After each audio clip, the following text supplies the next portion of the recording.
Yeah. Oh, I see it now. Yeah, that's all they're supposed to Okay, ready, everyone? That's to communicate. Talk to you at the bar. Something's on the screen. And can we? We'll never know in slow motion. You must know this. You're never gonna find out. No one's Staring. You just stare. Literally we've done it for like 5 minutes. it's like, I think you would find it terrifying. We just literally look at each other and like When time. I found a sociopath. And like, time stops. Yeah. But like, that's just how it's been for us from the beginning. No. I'm like, Why for sure and like Apple, take one. Amber. very simple Amber. stuff, but then not the floral house that she was But there's no description. set and playback. I'm not letting you direct this, okay? Well, Hey friends, it's Katie. Welcome back to my channel. So, when Blake Lively hit the red carpet for the premiere of her new straight-to-prime video movie Weird in Texas in Austin, Texas, one thing was immediately obvious. Ryan Reynolds was nowhere in sight. Blake showed up solo, rocking a bold latex dress and putting on that signature confident smile.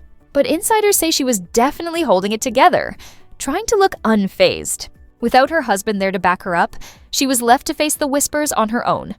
And yes, there were rumblings, especially about tension between Blake and her co-star Anna Kendrick, plus a little drama with the film's director Paul.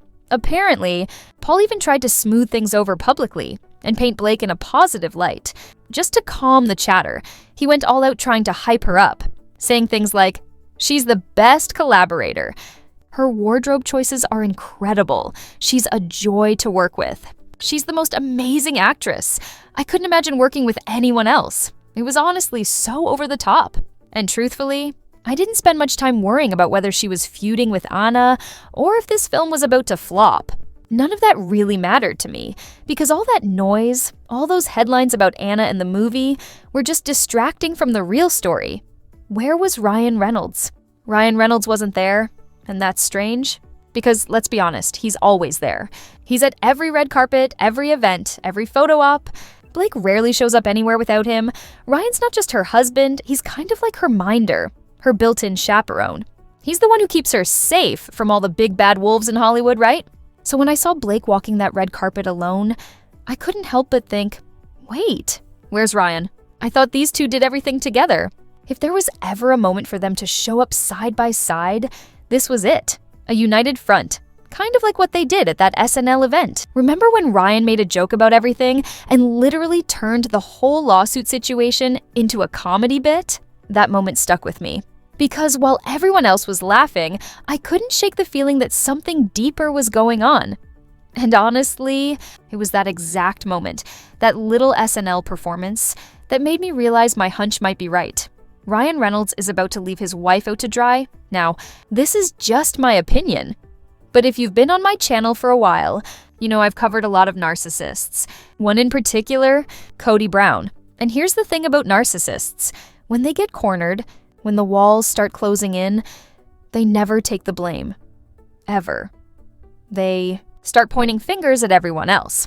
Even the people closest to them. They'll throw their own wives under the bus if it means saving themselves. So when I saw Ryan turning the whole situation into a joke, I couldn't help but feel like I was watching a Cody Brown moment. Ryan Reynolds, standing there, doing the exact same thing, leaving his wife out to dry to protect his own image. He was leaving her out to dry, hanging her there, alone, while he made a joke out of everything. It felt like he was trying to distance himself, to separate from the situation, almost as if to say, hey, that's her mess, not mine. It was classic deflection, blaming her, minimizing it, pretending he had nothing to do with any of it. And honestly, I don't even care about the movie itself. It's a straight-to-streaming sequel with mixed reviews. Whatever. That's not the point. The point is Ryan. He's been desperately trying to protect his career, knowing what's at stake if things start to crumble. On paper, his net worth is reportedly 10 times higher than hers. If she's sitting at around $30 million, his is estimated between $350 and $400 million. Of course, that doesn't mean all of it is liquid, but it still puts him in a completely different financial league. She may have her own money, but if she wants to maintain the high-end, jet-set lifestyle she's accustomed to, he's the one steering the ship. In this relationship, he holds the financial power, and with that comes control. Whether anyone wants to admit it or not, for all intents and purposes, During those 4 years when she wasn't taking on film projects, she was essentially living as a kept woman, funded and supported by Ryan. So when I came across this article finally addressing why Ryan wasn't there, my first thought was, of course. It's the Daily Mail. We all know both of their PR teams work overtime when it comes to shaping the Blake Lively narrative. And their favorite outlets to leak to are always the Daily Mail and the New York Post. What's fascinating is that whenever a story about them surfaces in those publications, you can almost guarantee it didn't land there by accident. Both sides have their own spin, their own agenda, and every exclusive source quote is just another move in their ongoing PR chess game. Anytime a story about them lands on that platform, people love to say, well, the Daily Mail isn't reliable. And sure, that's fair, but let's be honest. The Daily Mail has the receipts. They've got the text messages, the insider DMs, the quiet confirmations that prove these people are actually talking to reporters. So when I saw this story, my first reaction was, wait a second, did they leak it themselves? Did Ryan's team plant the piece, only for his publicist to swoop in later and kill it with a carefully worded quote? Or is this one of those rare cases where there's a little too much truth, and now they're scrambling to bury it before it spirals? So the bigger question becomes, are they trying to flip the narrative? To quietly redirect the spotlight before people realize what's actually happening? That Ryan might just be letting his wife's career crumble while he stands by, perfectly untouched, watching the fallout. Anyway, the story popped up in the Daily Mail with a headline that practically screamed PR spin. Insider spills the real reason Ryan Reynolds ditched Blake Lively on the red carpet amid Anna Kendrick beef. Now, let's be clear. There's no real beef between Anna and Blake. That's pure fabrication, a convenient distraction. But it's classic tabloid strategy. When the main story starts getting uncomfortable, they dangle a shiny side feud to keep readers hooked and the real issue buried. Let's be real, Anna and Blake would never cross paths in real life, and they definitely wouldn't be friends. My guess? Anna's just quietly furious about all the chaos surrounding this film, knowing full well it's about to be tainted by Blake's off-screen mess. And honestly, who could blame her? But here's where it gets interesting. The Daily Mail piece pointed out that someone very important was missing that night, and it wasn't by accident. According to the article, just weeks earlier, the pair had appeared together at SNL's 50th anniversary special, where Ryan Reynolds, 48, made what can only be described as a painfully ill-timed joke about the Boney drama. During an audience participation bit, Tina Fey asked him how he was doing, and Ryan shot back sarcastically, "Why? What have you heard?" Now the insider claims that little moment, meant to be lighthearted, didn't land well behind closed doors. Apparently, that offhand quip sparked serious backlash in their private circle and may have been the beginning of the latest rift between the couple. So, that's the official reason for his absence on Friday. But let's call it what it is: damage control. Apparently, because Ryan can't keep his big mouth shut, can't resist the spotlight, and absolutely can't stop mocking his own wife, he's been benched.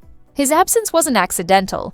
It was strategic. According to the insider, SNL was supposed to be a quiet test, a way to gauge how fans would react to seeing them together again for the first time since Blake filed. But the experiment backfired spectacularly. The reaction was chilly, awkward, and loud enough that their team took notes. The verdict? It didn't bode well. Now, sources close to the couple claim both Ryan and Blake have realized a hard truth. If their careers have any shot at surviving this mess, they can't be seen in the same orbit, not in public, not on a red carpet, and definitely not in the same project. Every move they make together gets dissected, mocked, and monetized. Really, it's about protecting their separate incomes, the source explained. Blake's not sure what her career even looks like now, not after the backlash she's gotten. Blake, insiders say, is terrified of being left with a family and no income. She's painfully aware that Ryan's career, somehow, has weathered the fallout so far, while hers is dangling by a thread. She doesn't want to lose everything she's built, the source confided. And she knows Ryan's name still opens doors that hers no longer can. Then, almost on cue, a spokesperson for Reynolds, notably unnamed, tried to put out the flames. In a carefully worded statement, they declared, "Another Simple Favor premiere was a resounding success. Fans and critics alike loved the film. Blake attended with her cast and filmmakers." But the statement felt less like celebration and more like a quiet attempt to erase the growing whispers. That Ryan's silence wasn't loyalty, it was strategy. Strategy. The spokesperson added that Blake had a great time, noting that several other actors attended the premiere without their spouses or significant others. A clear deflection. The classic PR sleight of hand. Look over there, not here. Don't ask about Ryan, look at the others. But no one was buying it. The statement wasn't a defense. It was a non-response disguised as reassurance. There was no denial, no explanation, just a carefully worded distraction. And that's what makes it even more telling. Because, according to insiders, this wasn't just about one red carpet. It was about survival. That SNL appearance, their first public outing together since Blake filed, hadn't gone over well. The backlash was immediate.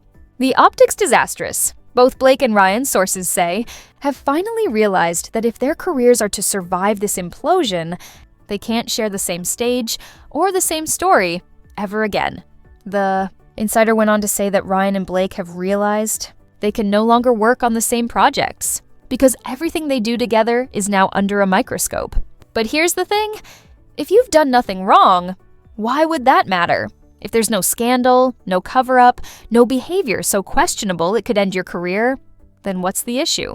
If the truth really is on your side, as Blake's team keeps insisting, then there should be no need to retreat. They keep saying, just wait for the truth, it'll all come out. But if that's the case, why act like there's something to hide? Because from the outside, it looks bad no matter what. If they refuse to work together, it screams damage control. It tells the world there's tension, that they're protecting their brands, not each other. But if they do work together again, the scrutiny will be unbearable.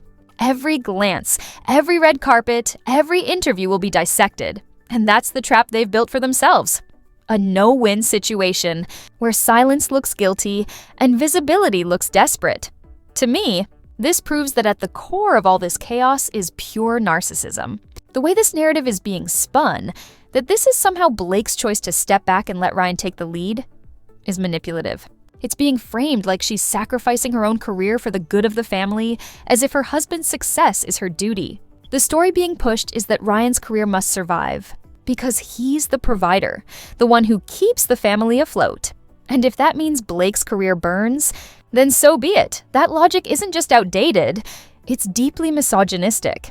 It's the Hollywood version of the Hunger Games. Sacrifice the woman's career so the man's can thrive. Ryan gets to play the stable patriarch while Blake is offered up as tribute. And yet, the same PR machinery that pushes this narrative has the audacity to call critics misogynists for pointing out the obvious manipulation. Let's be clear, calling out lies isn't misogyny. What is misogyny is the idea that it's acceptable for a woman's career to collapse just so her husband can maintain his public image. If this story is true, it's not just PR spin, it's sabotage. Because beneath all of it, I think Ryan can't stand the idea of his wife outshining him. He doesn't want a partner, he wants a prop.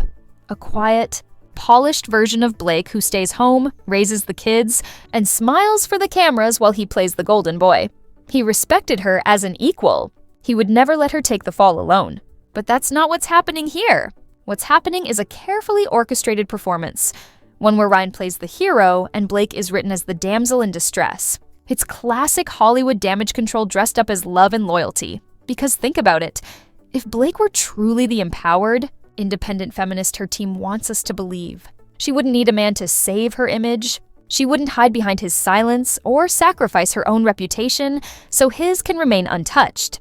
And if Ryan were truly the supportive husband he pretends to be, he wouldn't watch his wife's career burn just to keep his own brand polished. This isn't partnership.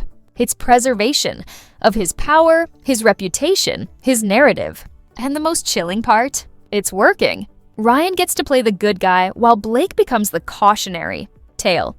Would you like me to continue this directly into the next section, where we expose how his PR team is actively rewriting the narrative to make Blake look unstable and emotional so he can emerge as the calm, rational savior? Kept quiet. Because money talks louder than morals in Hollywood. The studio didn't care about the ethics, the headlines, or the accusations. All they saw were numbers, profit margins, and box office wins. That's why nobody stepped in to defend her. Not her co-stars, not the producers, not even Ryan. Because protecting the brand always comes first. If what happened to her was really all fake, like she claims, then the backlash wouldn't have stuck. Audiences are fickle, sure, but they're not stupid. A manufactured smear campaign doesn't destroy a career unless there's already something rotten beneath the surface. And yet, despite all of that, the bad press, the whispers, the social media chaos, the film still pulled in millions. That's why the silence from the people around her wasn't about loyalty. It was strategy. Everyone involved wanted the dust to settle, the checks to clear, and their own reputations to stay spotless. Would you like me to keep going? With the next part, the section where Ryan's PR team steps in to reframe the narrative and quietly distance him from Blake while pretending to support her behind the scenes. Self-serving logic imaginable. And it exposes exactly how hollow their so-called partnership really is. If Ryan truly believed in his wife, he wouldn't be hiding behind PR spin and career preservation. He'd be standing next to her, owning the story, and proving that unity still counts for something in Hollywood. But instead, he's letting her burn while pretending it's some kind of strategic move. And that's what makes this whole situation so darkly ironic. The same man who built his image on being the charming, feminist, witty family guy is now quietly feeding the narrative that his wife should sacrifice her career so his can survive. It's the kind of PR hypocrisy that only works when people stop paying attention. Because make no mistake, this isn't about damage control, it's about dominance. The decision to step back from her, to stay silent, to protect his brand, isn't noble. It's calculated. It's Ryan Reynolds doing what he's always done best, controlling the spotlight, even if it means dimming hers. Would you like me to continue into the next part? The section where the public starts turning on both of them as more insiders begin leaking what really happened behind the scenes, have just shown up, smiled, and done the bare minimum. And it would have spoken volumes. That's what real loyalty looks like. Quiet support, not another sarcastic punchline at your partner's expense. But Ryan couldn't even manage that. Instead, he weaponized humor like he always does, hiding behind his funny guy mask while leaving his wife to take the hits alone. That's not love, that's ego. It's a man so obsessed with controlling the narrative that he'd rather let his partner drown than risk getting wet himself. And what's worse, the industry sees it. People inside Hollywood aren't fooled by his charm anymore. They're starting to whisper that behind the scenes, Ryan isn't the easygoing hero his PR team sells. He's a strategist. Every move, every silence, every red carpet absence is part of a bigger plan. Protect the brand, even if it means sacrificing Blake. Because for Ryan, the image comes first. The marriage, the empathy, the partnership, all of that comes second to the performance.